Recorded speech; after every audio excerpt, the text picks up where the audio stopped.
bonjour, bienvenue à la télé Deft News TV. Nous sommes en compagnie de la première dauphine Miss Côte d'Ivoire et Miss aussi FESPA. Et avant les élections, on vous a vu dans différents clips. C'était une stratégie justement pour vous faire connaître, vous? Non, ça n'a rien à voir. Après avoir passé mon bac, j'ai fait du mannequinat pendant 2 ans. Et pendant cette période de mannequinat, j'ai fait différents shootings. J'ai été figurante dans le film Le Marsupilami d'Alain Chabat. J'ai été dans 2 clips qui ont été très vus à la télé, notamment le clip Vilain Petit Canard de Féfé et Appel masqué d'un artiste qui s'appelle Sydney. Et ça fait 3-4 ans déjà, donc ça n'a rien à voir avec l'élection de Miss.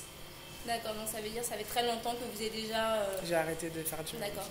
Vous étiez dans le mannequinat avant, en fait, oui. c'est ça. Mais qu'est-ce qui vous a poussé à vous présenter en tant que Miss, en fait?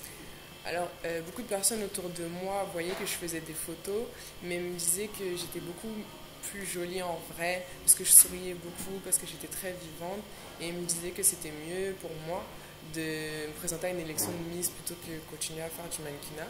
Du coup, je me suis présentée à Miss Île-de-France. À Miss Île-de-France, je suis arrivée première dauphine, et j'ai rencontré une personne à Miss Île-de-France qui connaît énormément le monde de la diaspora, vraiment...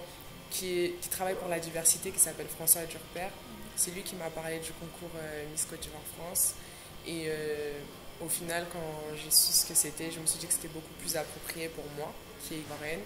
Du coup, je me suis présentée. J'ai attendu de finir mes études pour me présenter à Miss Côte d'Ivoire France. Et quand vous avez été élue, en fait, vous avez dit un discours qui était vraiment touchant. Vous avez dit, moi, mon projet, c'est de réaliser un centre pour les jeunes, en fait, en Côte d'Ivoire. Est-ce que vous avez réalisé ce projet?